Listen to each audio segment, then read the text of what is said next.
The Drunkard's Dream, Joseph Sheridan Le Fanu, being a fourth extract from the legacy of the late F. Purcell, P. of Drumcooler. All this he told with some confusion and dismay, the usual consequence of dreams of the unpleasant kind, with none at hand to expound their vain and visionary gleams.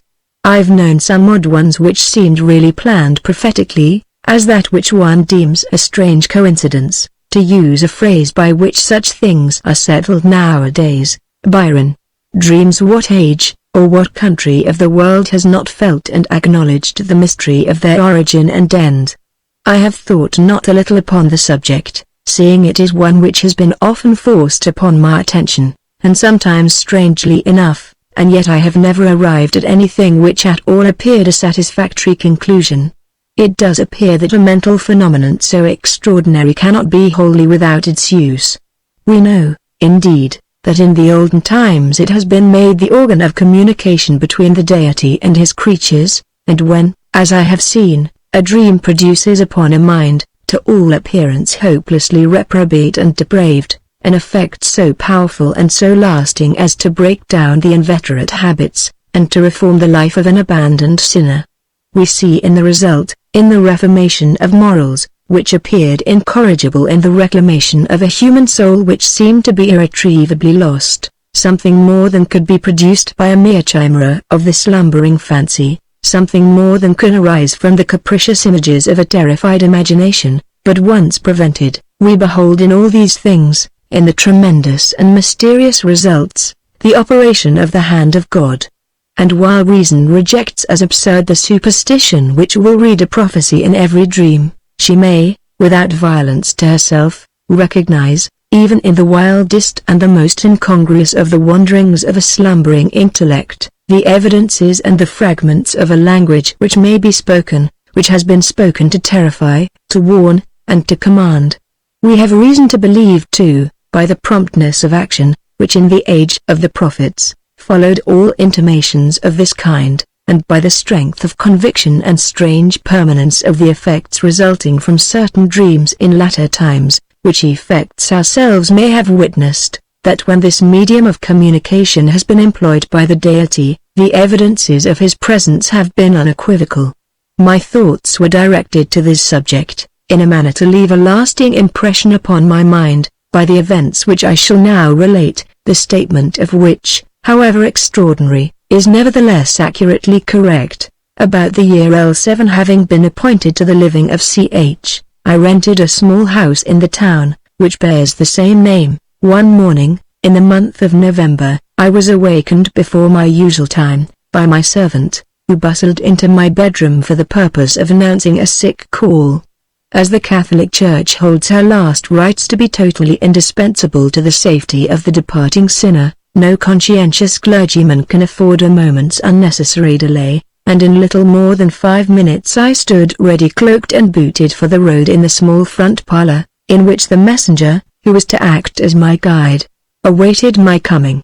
I found a poor little girl crying piteously near the door, and after some slight difficulty I ascertained that her father was either dead, or just dying. "And what may be your father's name, my poor child?" said I. She held down her head, as if ashamed. I repeated the question, and the wretched little creature burst into floods of tears, still more bitter than she had shed before. At length, almost provoked by conduct which appeared to me so unreasonable, I began to lose patience, spite of the pity which I could not help feeling towards her, and I said rather harshly, "If you will not tell me the name of the person to whom you would lead me, your silence can arise from no good motive, and I might be justified in refusing to go with you at all." "Oh, don't say that, cried she. "Oh, sir, it was that I was afeard of when I would not tell you. I was afeard when you heard his name you would not come with me, but it is no use hiding it now. It's Pat Connell, the carpenter, your honor." She looked in my face with the most earnest anxiety, as if her very existence depended upon what she should read there, but I relieved her at once. The name, indeed, was most unpleasantly familiar to me, but, However fruitless my visits and advice might have been at another time, the present was too fearful an occasion to suffer my doubts of their utility as my reluctance to re-attempting what appeared a hopeless task to weigh even against the lightest chance that a consciousness of his imminent danger might produce in him a more docile and tractable disposition. Accordingly I told the child to lead the way, and followed her in silence. She hurried rapidly through the long narrow street which forms the great thoroughfare of the town. The darkness of the hour, rendered still deeper by the close approach of the old-fashioned houses, which lowered in tall obscurity on either side of the way, the damp dreary chill which renders the advance of morning peculiarly cheerless, combined with the object of my walk, to visit the deathbed of a presumptuous sinner, to endeavor, almost against my own conviction, to infuse a hope into the heart of a dying reprobate drunkard, but too probably perishing under the consequences of some mad fit of intoxication. All these circumstances united served to enhance the gloom and solemnity of my feelings, as I silently followed my little guide, who with quick steps traversed the uneven pavement of the main street. After a walk of about 5 minutes she turned off into a narrow lane, of that obscure and comfortless class which are to be found in almost all small old-fashioned towns, chill without ventilation, reeking with all manner of offensive effluvial, dingy, smoky, sickly and pent-up buildings, frequently not only in a wretched but in a dangerous condition. Your father has changed his abode since I last visited him, and, I am afraid, much for the worse, said I. Indeed he has, sir, but we must not complain, replied she. We have to thank God that we have lodging and food, though it's poor enough. It is, your honor. Poor child, thought I, how many an older head might learn wisdom from thee, how many a luxurious philosopher, who is skilled to preach but not to suffer, might not thy patient words put to the blush. The manner and language of this child were alike above her years and station, and, indeed, in all cases in which the cares and sorrows of life have anticipated their usual date, and have fallen, as they sometimes do, with melancholy prematurity to the lot of childhood, I have observed the result to have proved uniformly the same. A young mind, to which joy and indulgence have been strangers, and to which suffering and self-denial have been familiarized from the first, acquires a solidity and an elevation which no other discipline could have bestowed, and which, in the present case, communicated a striking but mournful peculiarity to the manners, even to the voice of the child. We paused before a narrow, crazy door, which she opened by means of a latch, and we forthwith began to ascend the steep and broken stairs, which led upwards to the sick man's room. As we mounted flight after flight towards the garret floor, I heard more and more distinctly the hurried talking of many voices. I could also distinguish the low sobbing of a female. On arriving upon the uppermost lobby, these sounds became fully audible. This way, your honor, said my little conductress, at the same time pushing open a door of patched and half-rotten plank. She admitted me into the squalid chamber of death and misery. But one candle, held in the fingers of a scared and haggard-looking child, was burning in the room, and that so dim that all was twilight or darkness except within its immediate influence. The general obscurity, however, served to throw into prominent and startling relief the deathbed and its occupant. The light was nearly approximated to, and fell with horrible clearness upon, the blue and swollen features of the drunkard. I did not think it possible that a human countenance could look so terrific. The lips were black and drawn apart, the teeth were firmly set, the eyes a little unclosed, and nothing but the whites appearing every feature was fixed and livid, and the whole face wore a ghastly and rigid expression of despairing terror such as I never saw equalled. His hands were crossed upon his breast, and firmly clenched, while, as if to add to the corpse-like effect of the whole, some white cloths, dipped in water, were wound about the forehead and temples. As soon as I could remove my eyes from this horrible spectacle, I observed my friend Dr. D, one of the most humane of a humane profession, standing by the bedside. He had been attempting, but unsuccessfully, to bleed the patient, and had now applied his finger to the pulse. "Is there any hope?" I inquired in a whisper. A shake of the head was the reply. There was a pause while he continued to hold the wrist, but he waited in vain for the throb of life. It was not there, and when he let go the hand it fell stiffly back into its former position upon the other. "The man is dead," said the physician, as he turned from the bed where the terrible figure lay. "Dead," thought I, scarcely venturing to look upon the tremendous and revolting spectacle. "Dead. Without an hour for repentance, even a moment for reflection. Dead. Without the rights which even the best should have. Is there a hope for him?" The glaring eyeball, the grinning mouth, the distorted brow, that unutterable look in which a painter would have sought to embody the fixed despair of the nethermost hell, these were my answer. The poor wife sat at a little distance, crying as if her heart would break. The younger children clustered round the bed, looking, with wondering curiosity, upon the form of death, never seen before. When the first tumult of uncontrollable sorrow had passed away, availing myself of the solemnity and impressiveness of the scene, I desired the heart-stricken family to accompany me in prayer, and all knelt down, while I solemnly and fervently repeated some of those prayers which appeared most applicable to the occasion. I employed myself thus in a manner which, I trusted, was not unprofitable, at least to the living, for about 10 minutes, and having accomplished my task, I was the first to arise. I looked upon the poor, sobbing, helpless creatures who knelt so humbly around me, and my heart bled for them. With a natural transition, I turned my eyes from them to the bed in which the body lay, and, great God! What was the revulsion, the horror which I experienced on seeing the corpse-like, terrific thing seated half upright before me! The white cloths, which had been wound about the head, had now partly slipped from their position, and were hanging in grotesque festoons about the face and shoulders, while the distorted eyes leered from amid them, a sight to dream of, not to tell. I stood actually riveted to the spot. The figure nodded its head and lifted its arm, I thought, with a menacing gesture.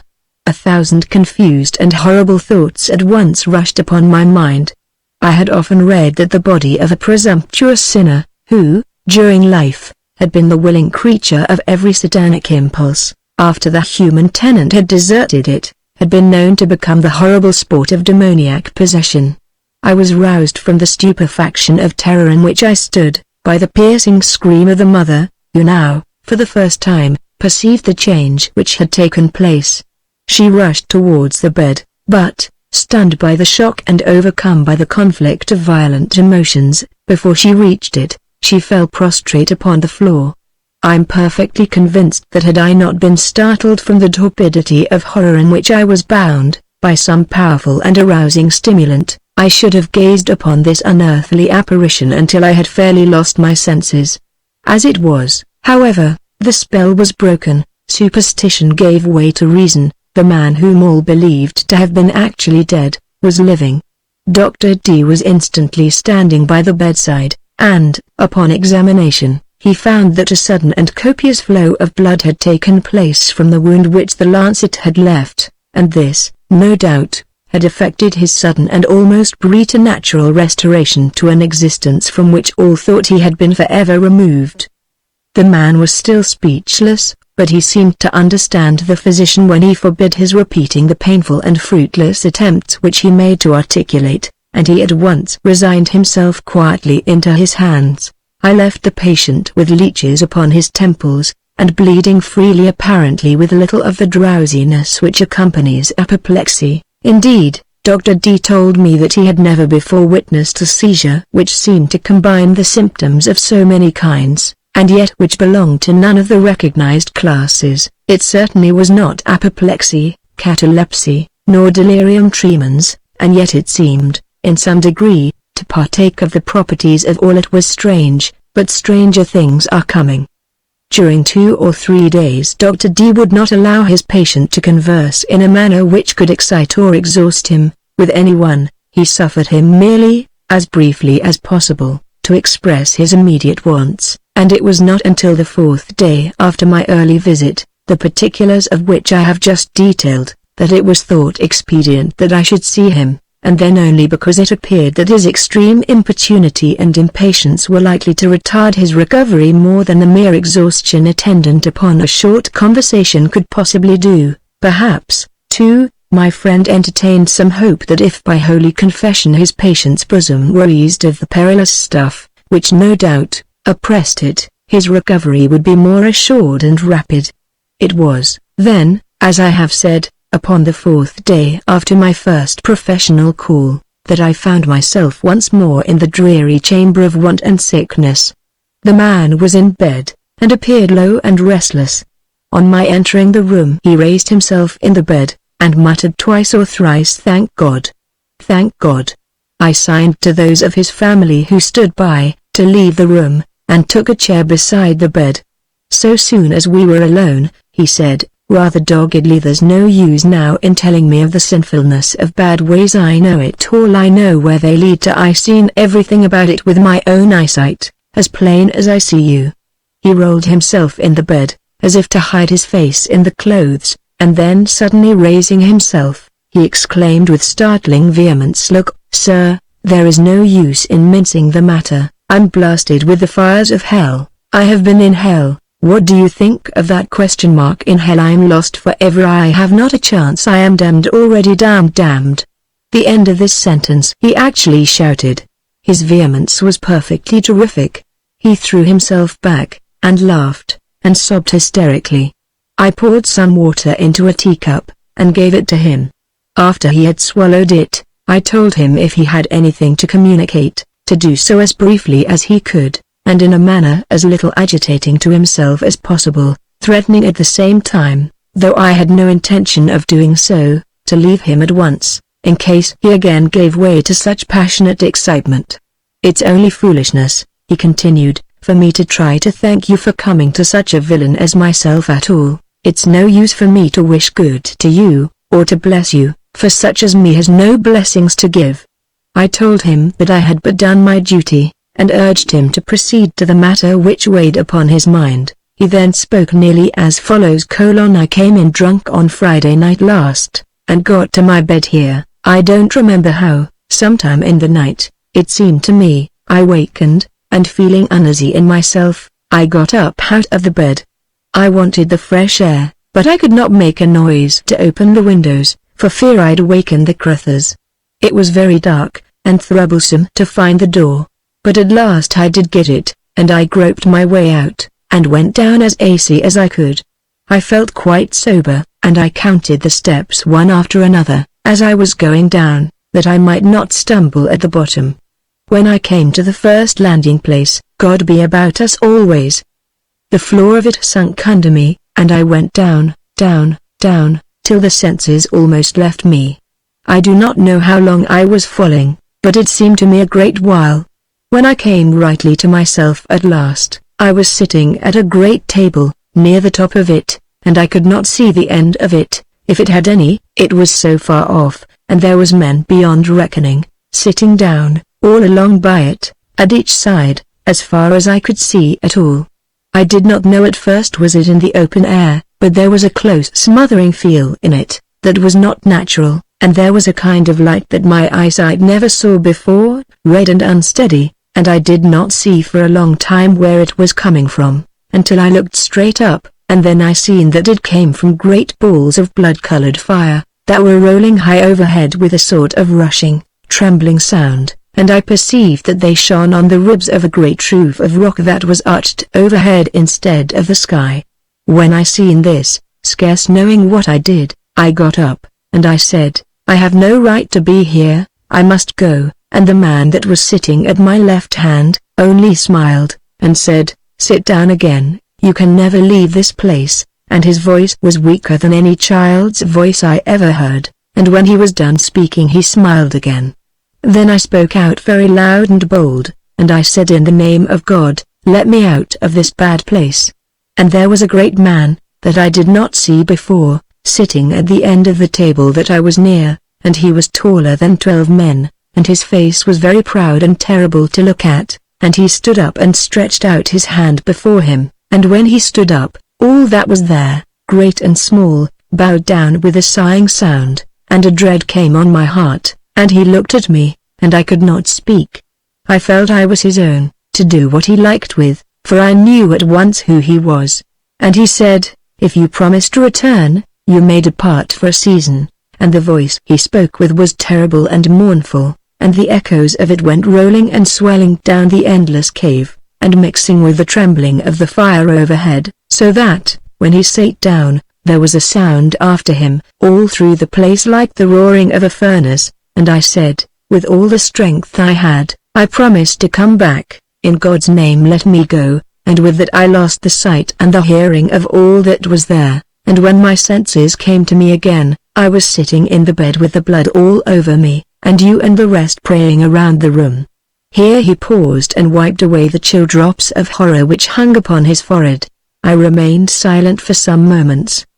The vision which he had just described struck my imagination not a little, for this was long before Vathek and the Hall of Ubla had delighted the world, and the description which he gave had, as I received it, all the attractions of novelty beside the impressiveness which always belongs to the narration of an eyewitness, whether in the body or in the spirit, of the scenes which he describes. There was something, too, in the stern horror with which the man related these things, and in the incongruity of his description, with the vulgarly received notions of the great place of punishment, and of its presiding spirit, which struck my mind with awe, almost with fear. At length he said, with an expression of horrible, imploring earnestness, which I shall never forget well, "Sir, is there any hope, is there any chance at all? Or, is my soul pledged and promised away forever? Is it gone out of my power? Must I go back to the place?" In answering him I had no easy task to perform, for however clear might be my internal conviction of the groundlessness of his fears, and however strong my skepticism respecting the reality of what he had described, I nevertheless felt that his impression to the contrary, and his humility and terror resulting from it, might be made available as no mean engines in the work of his conversion from profligacy, and of his restoration to decent habits, and to religious feeling. I therefore told him that he was to regard his dream rather in the light of a warning than in that of a prophecy, that our salvation depended not upon the word or deed of a moment, but upon the habits of a life, that, in fine, if he at once discarded his idle companions and evil habits, and firmly adhered to a sober, industrious, and religious course of life, the powers of darkness might claim his soul in vain, for that there were higher and firmer pledges than human tongue could utter, which promised salvation to him who should repent and lead a new life. I left him much comforted, and with a promise to return upon the next day. I did so, and found him much more cheerful, and without any remains of the dogged sullenness which I suppose had arisen from his despair.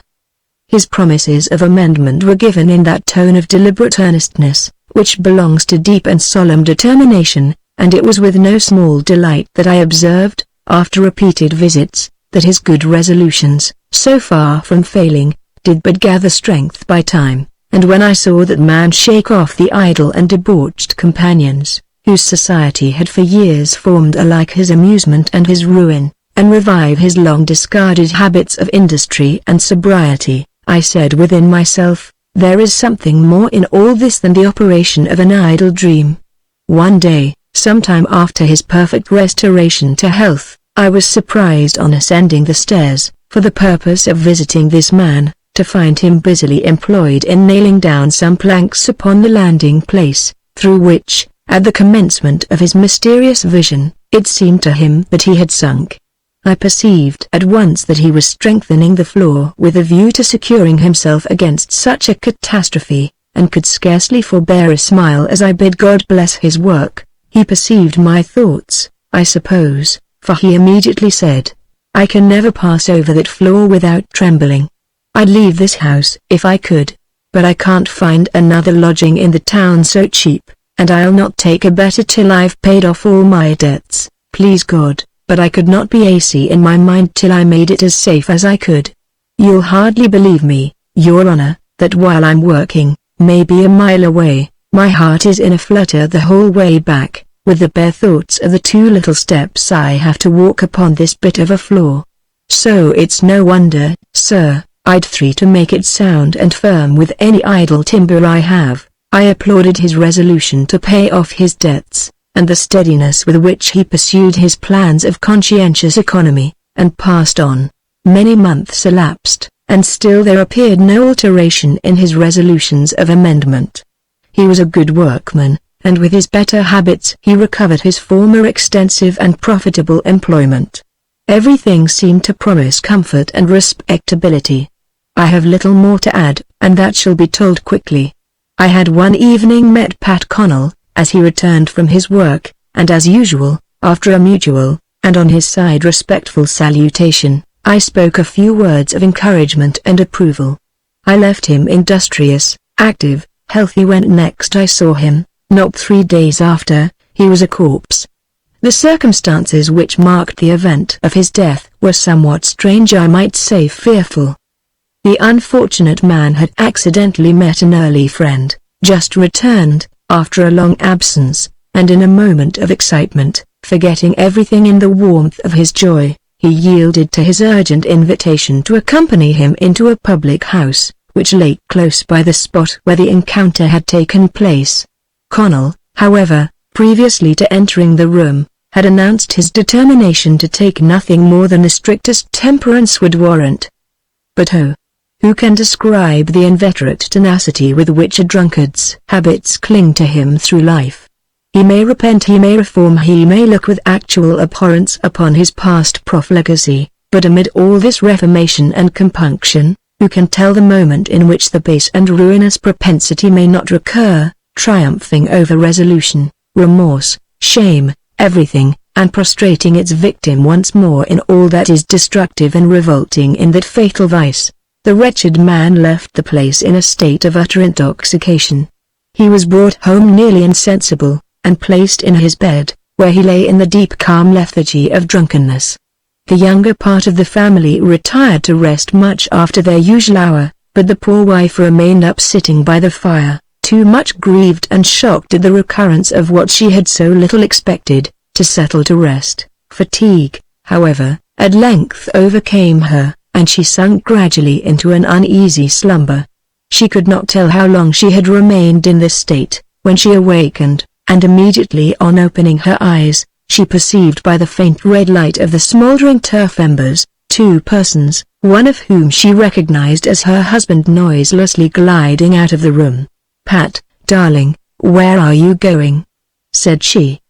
There was no answer. The door closed after them, but in a moment she was startled and terrified by a loud and heavy crash, as if some ponderous body had been hurled down the stair. Much alarmed, she started up, and going to the head of the staircase, she called repeatedly upon her husband, but in vain. She returned to the room, and with the assistance of her daughter, whom I had occasion to mention before, she succeeded in finding and lighting a candle, with which she hurried again to the head of the staircase. At the bottom lay what seemed to be a bundle of clothes, heaped together, motionless, lifeless. It was her husband. In going down the stairs, for what purpose can never now be known, he had fallen helplessly and violently to the bottom, and coming head foremost. The spine at the neck had been dislocated by the shock, and instant death must have ensued. The body lay upon that landing place to which his dream had referred. It is scarcely worth endeavoring to clear up a single point in a narrative where all is mystery, yet I could not help suspecting that the second figure which had been seen in the room by Connell's wife on the night of his death, might have been no other than his own shadow. I suggested this solution of the difficulty, but she told me that the unknown person had been considerably in advance of the other, and on reaching the door, had turned back as if to communicate something to his companion. It was then a mystery. Was the dream verified? Whither had the disembodied spirit sped? Who can say? We know not. But I left the house of death that day in a state of horror which I could not describe. It seemed to me that I was scarce awake. I heard and saw everything as if under the spell of a nightmare. The coincidence was terrible.